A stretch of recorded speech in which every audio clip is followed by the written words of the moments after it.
चलिए स्टार्ट करेंगे। हम लोग पढ़ रहे हैं चैप्टर 1 और जिसका नाम था nature of contract, unit 1 Indian contract act. उसका दूसरा हिस्सा है ऑफर एंड एक्सेप्टेंस जो आज हम लोग शुरू करेंगे। ध्यान से सुनना, ऑफर या प्रपोजल जो है वो स्टार्टिंग पॉइंट होता है किसी भी कॉन्ट्रैक्ट के फॉर्मेशन का। मतलब अगर कॉन्ट्रैक्ट की शुरुआत करनी है तो उसका स्टार्टिंग पॉइंट क्या है? ऑफर या प्रपोजल, कुछ भी बोल सकते हैं।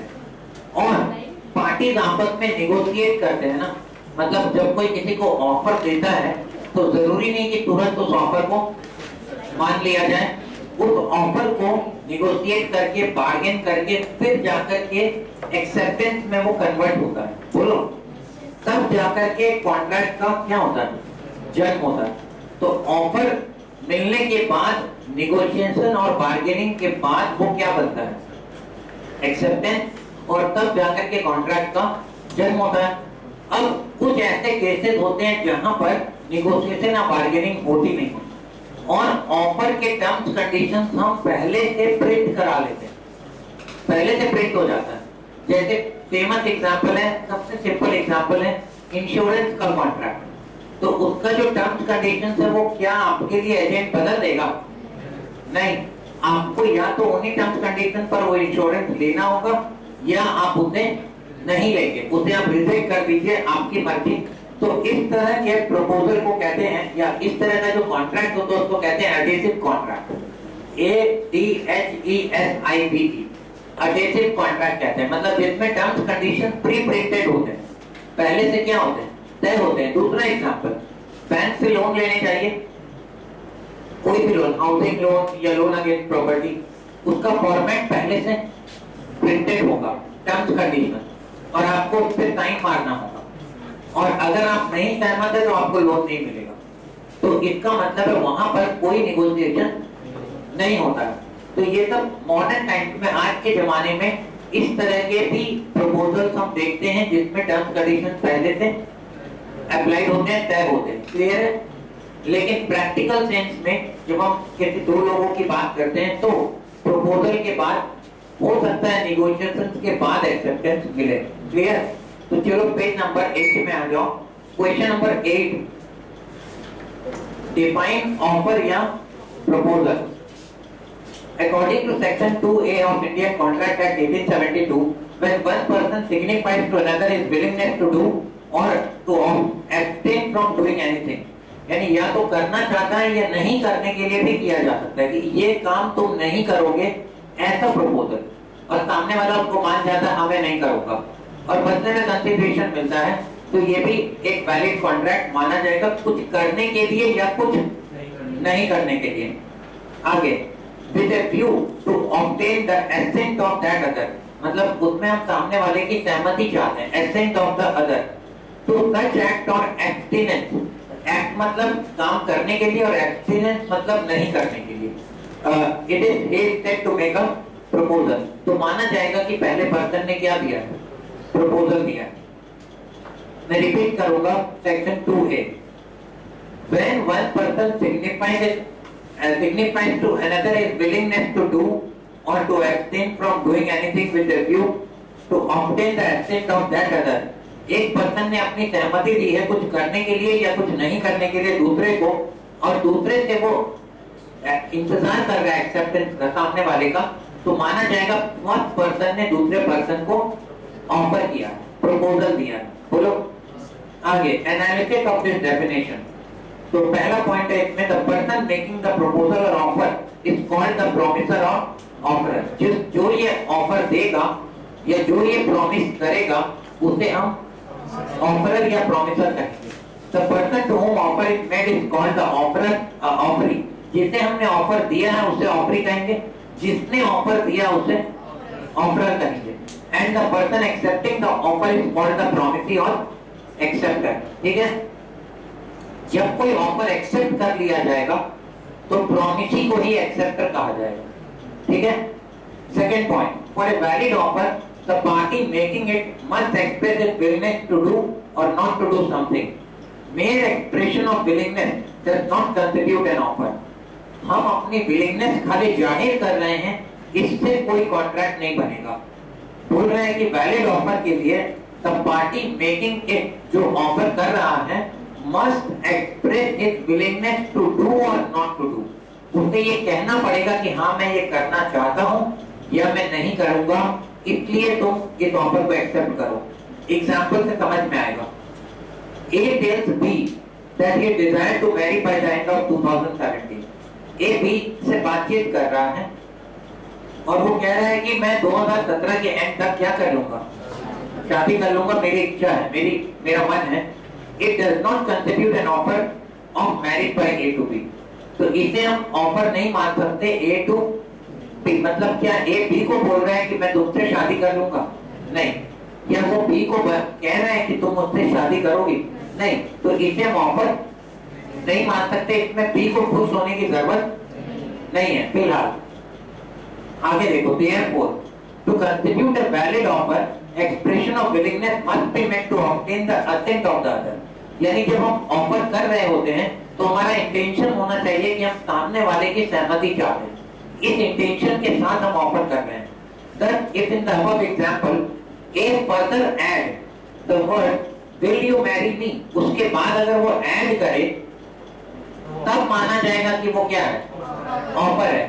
अगर मैं आपसे ये कह रहा हूं कि मेरा मन है कि मैं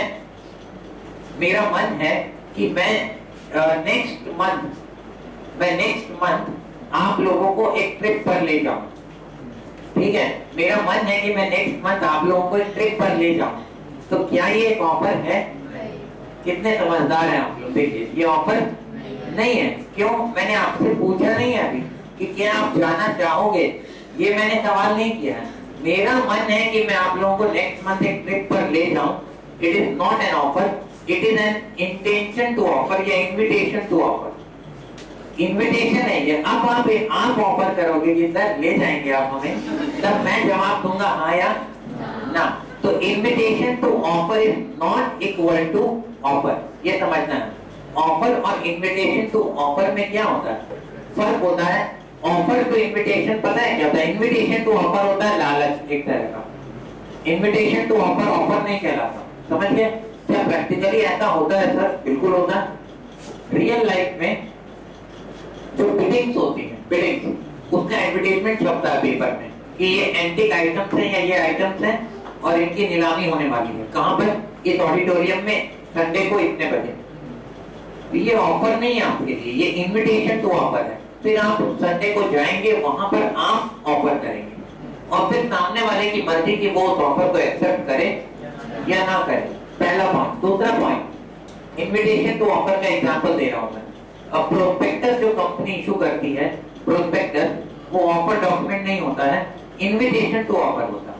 उस प्रोस्पेक्टस में कंपनी के बारे में जानकारी होती है, एडवर्टाइजमेंट होता है और उसको देखकर आप कंपनी के शेयर खरीदने के लिए एप्लीकेशन कंपनी को दे सकते हैं। तो ऑफर कंपनी नहीं कर रही, ऑफर आप करेंगे कंपनी को। फिर कंपनी के बोर्ड ऑफ डायरेक्टर्स के हाथ में है कि वो उस ऑफर को एक्सेप्ट करेंगे या नहीं करेंगे। अंडरस्टैंड और नॉट?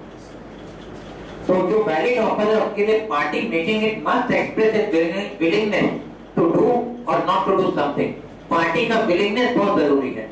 अगर वो केवल एक डिक्लेरेशन दे रहा है, इंटेंशन बता रहा है, तो वो विलिंगनेस नहीं माना जाएगा। क्लियर होना? अगला point, an offer can be positive as well as negative. Thus, doing a positive act and not doing or abstinence is a negative act. Nonetheless, both these acts have the same effect in the eyes of law. तो willingness केवल positive होगा, जरूरी नहीं है वो negative भी हो सकता है। Example, A offers to sell his car to B for 3 lakhs is an act of doing something। मतलब A B को ऑफर कर रहा है कि मैं अपनी कार 3 लाख में बेचना चाहता हूँ तुम्हें, क्या तुम खरीदोगे? ये सिंपल है, टू डू समथिंग, पैसे दो कार ले लो। लेकिन आगे देखो, so in this case A is making an offer to B.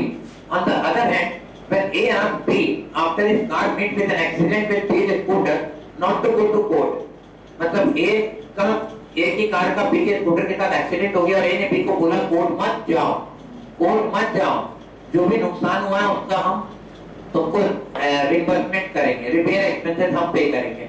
तो सुनो, कंसीडरेशन यहाँ इन्वॉल्व है। याद करो, कंसीडरेशन में मैंने आपको बताया था या तो सामने वाले को कुछ फायदा पहुंचाएंगे या उसको ऑलरेडी कोई नुकसान हो चुका उसकी भरपाई हम करते हैं, वो भी कंसिडरेशन। तो यहाँ पर कंसिडरेशन कितने दिया जा रहा है? For not doing something, for not doing something, तो कुछ मत करो। तो ये भी एक वैलिड ऑफर है। Okay, it is an act of not doing और एब्स्टिनेंस, किसी को एब्स्टिनेंस भी कहा जाता है, कोई काम करने से रोकना, ठीक है ना, उसके लिए हम ऑफर कर सकते हैं। The willingness, चौथा point, must be expressed with a view to obtain the assent of the other party to whom the offer is made. और willingness का मकसद ये होना चाहिए कि हम सामने वाली पार्टी का कंसेंट चाहते हैं, मतलब इंटेंशन ये है कि हमें सामने वाली पार्टी का कंसेंट चाहिए, सहमति चाहिए, तब इसे प्रॉपर ऑफर, मतलब तब इसे सही ऑफर माना जाएगा। क्लियर हो रहा है? तो पहला जो ऑफर करेगा उसे क्या कहेंगे? प्रोमिसर या ऑफर। दूसरा, for a valid offer, the party making it must express its willingness to do or not to do something. तीसरा, ऑफर पॉजिटिव या नेगेटिव दोनों हो सकता है, और ऑफर का मकसद होना चाहिए सामने वाली पार्टी का कंसेंट, तब इसे वैलिड ऑफर कहा जाएगा। Question 9, different types of offer बताइए। टाइप्स ऑफ ऑफर,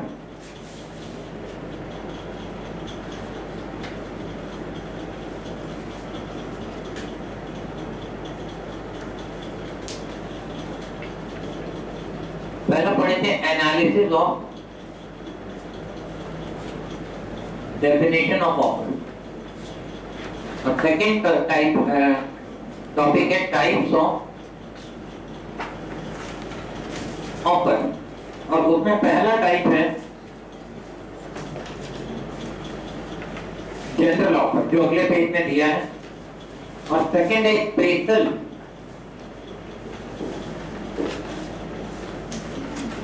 या फिर स्पेसिफिक ऑफर, तीसरा है क्रॉस ऑफर, चौथा है काउंटर ऑफर, और पांचवा स्टैंडिंग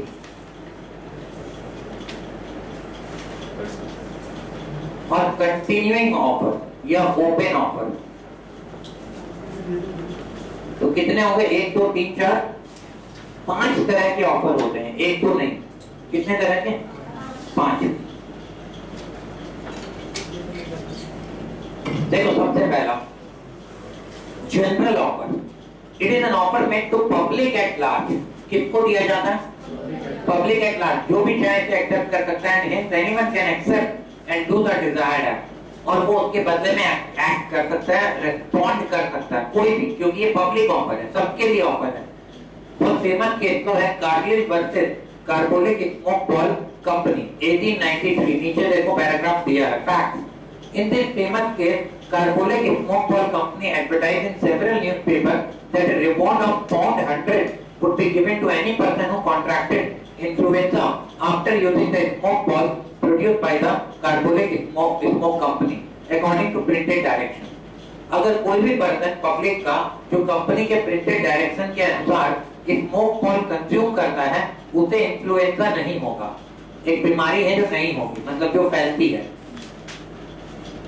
मतलब कंपनी ने एडवर्टाइजमेंट दिया, जो भी हमारे इस स्मोक बॉल को कंज्यूम करेगा उसे इन्फ्लुएंजा नहीं होगा। One lady Mrs Carlin used the smoke ball as per the directions of the company and even then suffered from influenza, यानी वो उस स्मोक बॉल को कंज्यूम करने के बाद भी इन्फ्लुएंजा का शिकार हो गई।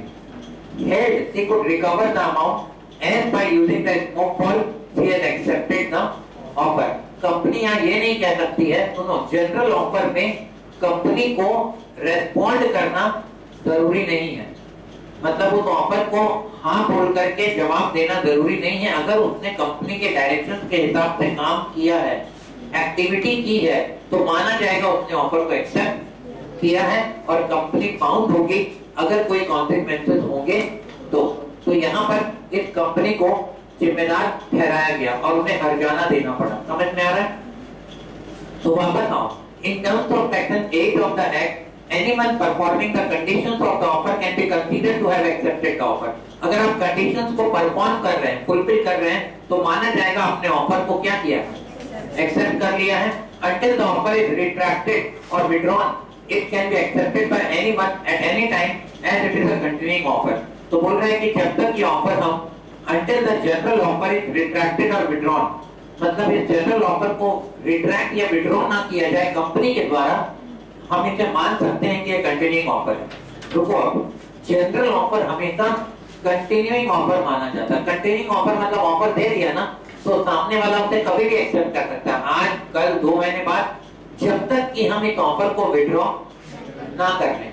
तो अगर कंपनी बाद में फिर एक एडवर्टाइजमेंट देती है कि ये ऑफर अब खत्म, तो उसके बाद फिर कोई उसे एक्सेप्ट नहीं कर पाएगा। लेकिन अगर नहीं देती है तो माना जाएगा वो ऑफर क्या है, चल रहा।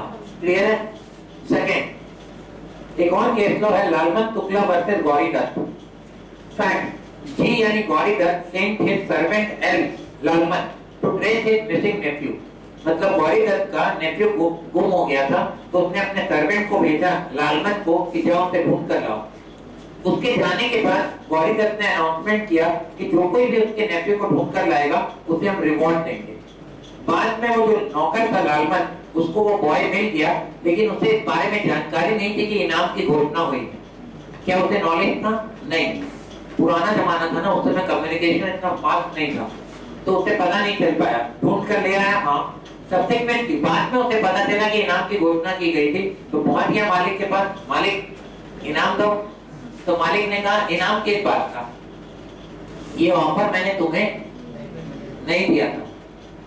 समझ में आ रहा है? उस ऑफर के पहले ही वो अपने नौकर को भेज चुका था।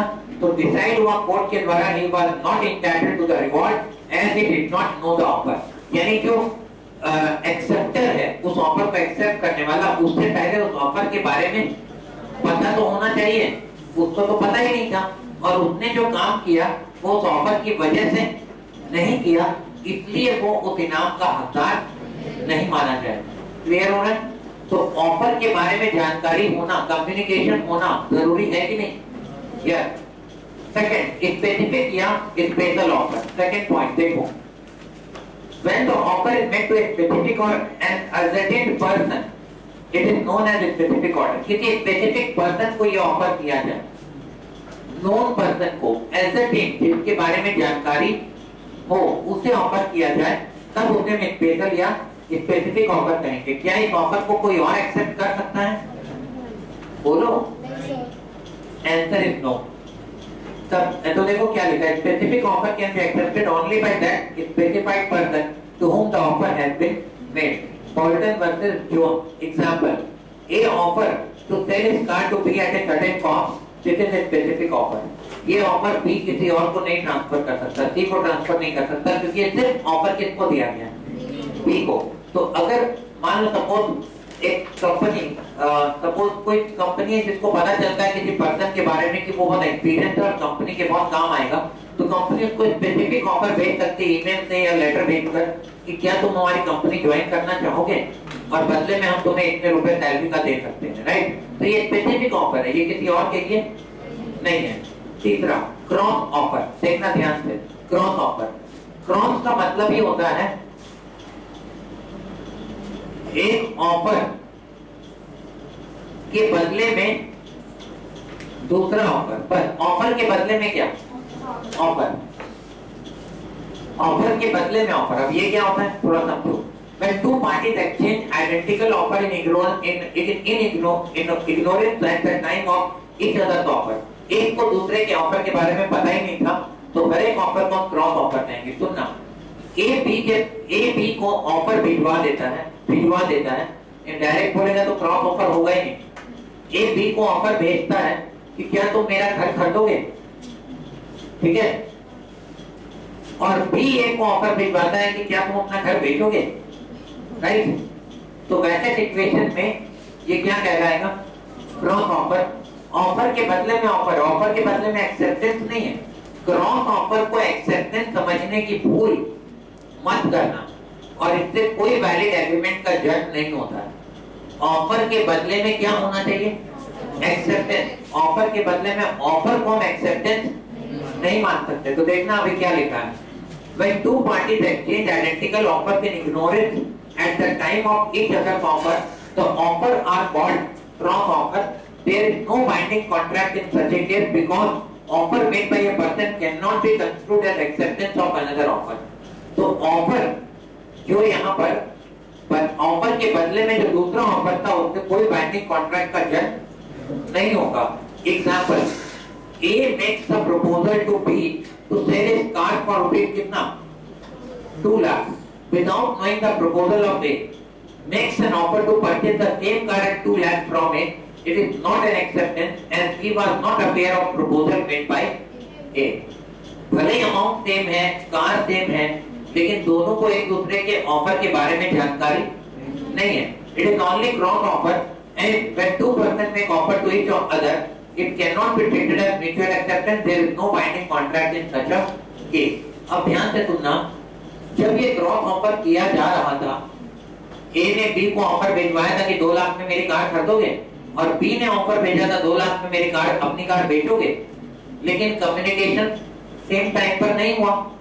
इन बिटवीन हुआ क्या कि B का जवाब आने से पहले A को सपोज कोई थर्ड पार्टी मिल गया और उसने ज्यादा में वो कार उसे बेच दी. क्लियर है?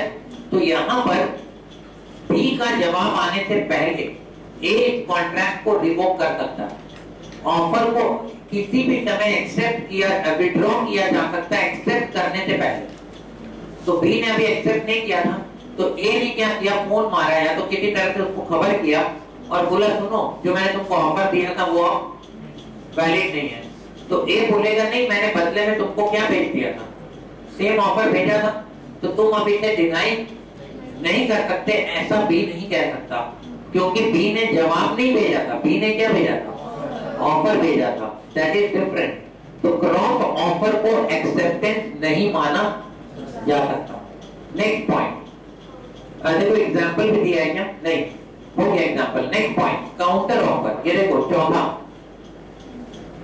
when the offeree offers to qualified acceptance to offer subject to modifications and variations in terms of original offer, he is said to have made a counter offer. A ने B से कहा कि क्या तुम मेरा घर 1 करोड़ में खरीदोगे. B ने जवाब भेजा कि मैं तुम्हारा घर 80 लाख में खरीदने को तैयार हूं. तो इसको हम एक्सेप्टेंस नहीं मान सकते हैं, ये एक काउंटर ऑफर है. ये एक्सेप्टेंस नहीं है, ये क्या है, काउंटर ऑफर. जब तक A उस काउंटर ऑफर को एक्सेप्ट नहीं कर लेता कॉन्ट्रैक्ट पूरा नहीं हो सकता. जैसे काउंटर ऑफर गया मतलब B ने ओरिजिनल ऑफर को डिनाई कर दिया एक तरह से, यही माना जाएगा. तो देखो, when the offeree offers to qualified acceptance of the offer subject to modifications and variation in terms of original offer, यानी ऑफरी क्या करे, क्वालिफाइड एक्सेप्टेंस दे, यानी जो जवाब देना था उसमें कंडीशन जोड़ दे, तो वैसे सिचुएशन में हम मानेंगे ये काउंटर ऑफर है. He is said to have made a counter offer and counter offer amount to rejection of the original offer. Counter offer का क्या मतलब है, rejection of the original offer. It is also called as conditional acceptance. Clear है?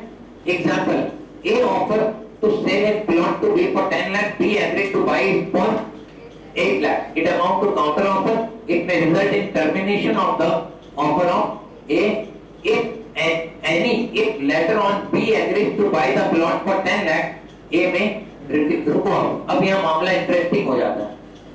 B ने counter offer कर दिया 8 लाख में, A का जवाब नहीं आया. A का जवाब नहीं आया, 10 दिन बीत गए. फिर B ने उसको मैसेज भिजवाया कि मैं तुम्हारा प्लॉट 10 लाख में खरीदने के लिए तैयार हूं. क्या अब A बाउंड है उस जवाब को एक्सेप्ट करने के लिए? नहीं है, क्योंकि ये काउंटर ऑफर जैसे गया ओरिजिनल ऑफर खत्म. क्लियर हो गया? A ने B को ऑफर भेजा 10 लाख में खरीदोगे मेरा जमीन प्लॉट. B ने जवाब दिया मैं 8 लाख में खरीदने को तैयार हूं. इसका मतलब मैं 10 लाख में खरीदने को तैयार नहीं हूं. तो मिल गया जवाब, खत्म हो गया मामला. अगर A साइलेंट है मतलब वो 8 लाख वाले ऑफर को, अभी ऑफर हो गया, उसको A ने एक्सेप्ट नहीं किया, तो बाद में अगर ऑफरी पुराने वाले ऑफर के जवाब में बोले कि मैं 10 लाख में लेने को तैयार हूं, तो ये इनफ नहीं है. अब A की मर्जी वो उसे एक्सेप्ट करे या ना करे. क्लियर हो रहा है? तो अगर मामला बड़ा सिंपल है, ऑफर आया या तो आप उसे एक्सेप्ट करो या रिजेक्ट करो।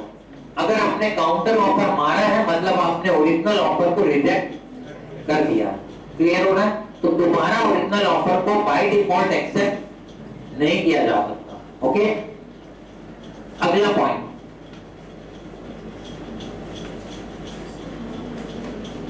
standing or continuing or open offer. An offer which is allowed to remain open for acceptance over a period of time is known as standing or continuing or open offer. जो कुछ समय तक open रहेगा। जैसे आपको याद होगा मैंने बताया था जनरल ऑफर जब किया जाता है तो जनरली उसे क्या माना जाता है? कंटिन्यूइंग ऑफर, मतलब वो ऑफर चलता रहेगा। तो देखो यहाँ पर क्या लिखा है, tenders that are invited for supply of good is a kind of standing offer. जो टेंडर होते हैं ना, tender for supply of good, tender invite किए जाते हैं तो जनरली इसे कंटिन्यू या स्टैंडिंग या ओपन ऑफर माना जाता है। इसको समझने के लिए कुछ एग्जांपल लिखो। वहां पर नहीं लिखा लेकिन आप लिखो, वहां लिख सकते हो या ऊपर भी लिख सकते हो।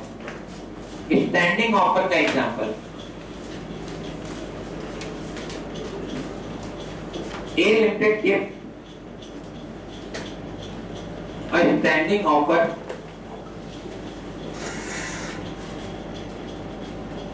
to supply cement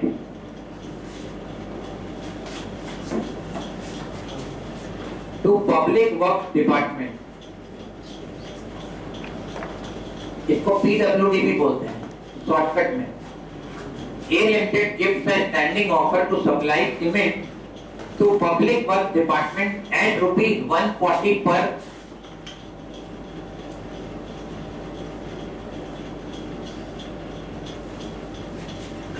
cement bag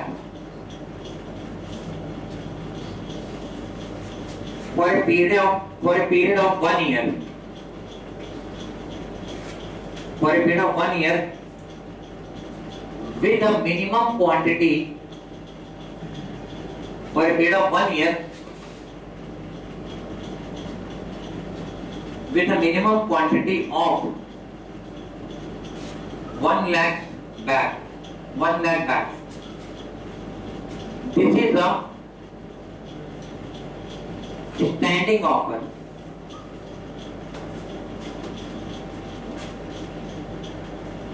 This is a standing offer। PWD can place order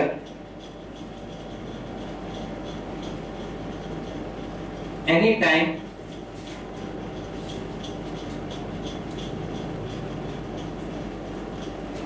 during the year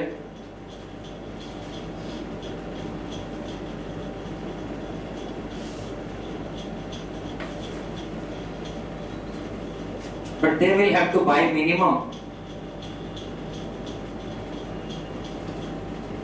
1 lakh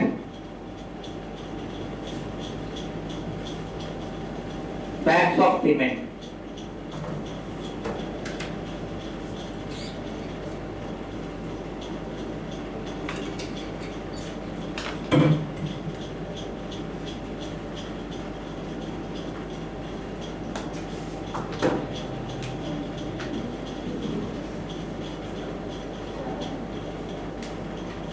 देखो फटाफट फिर आपको बताऊंगा क्या लिखा। ये स्टैंडिंग या कंटिन्यूइंग ऑफर का एग्जांपल है।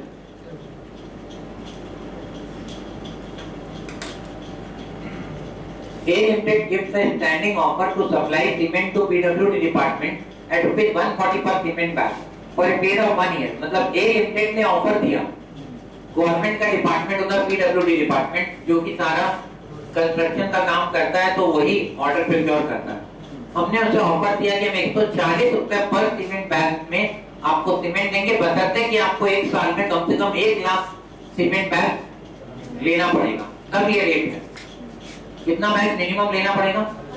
1 लाख। आगे this is a standing offer. ये क्या है? स्टैंडिंग यानी कंटिन्यूइंग ऑफर है। PWD can place order any time during the year but they will have to buy minimum 1 lakh bags of cement. तो ये ऑफर चालू रहेगा, ओपन रहेगा PWD के लिए जब तक कि वो कंपनी A Limited उसे विड्रॉ ना कर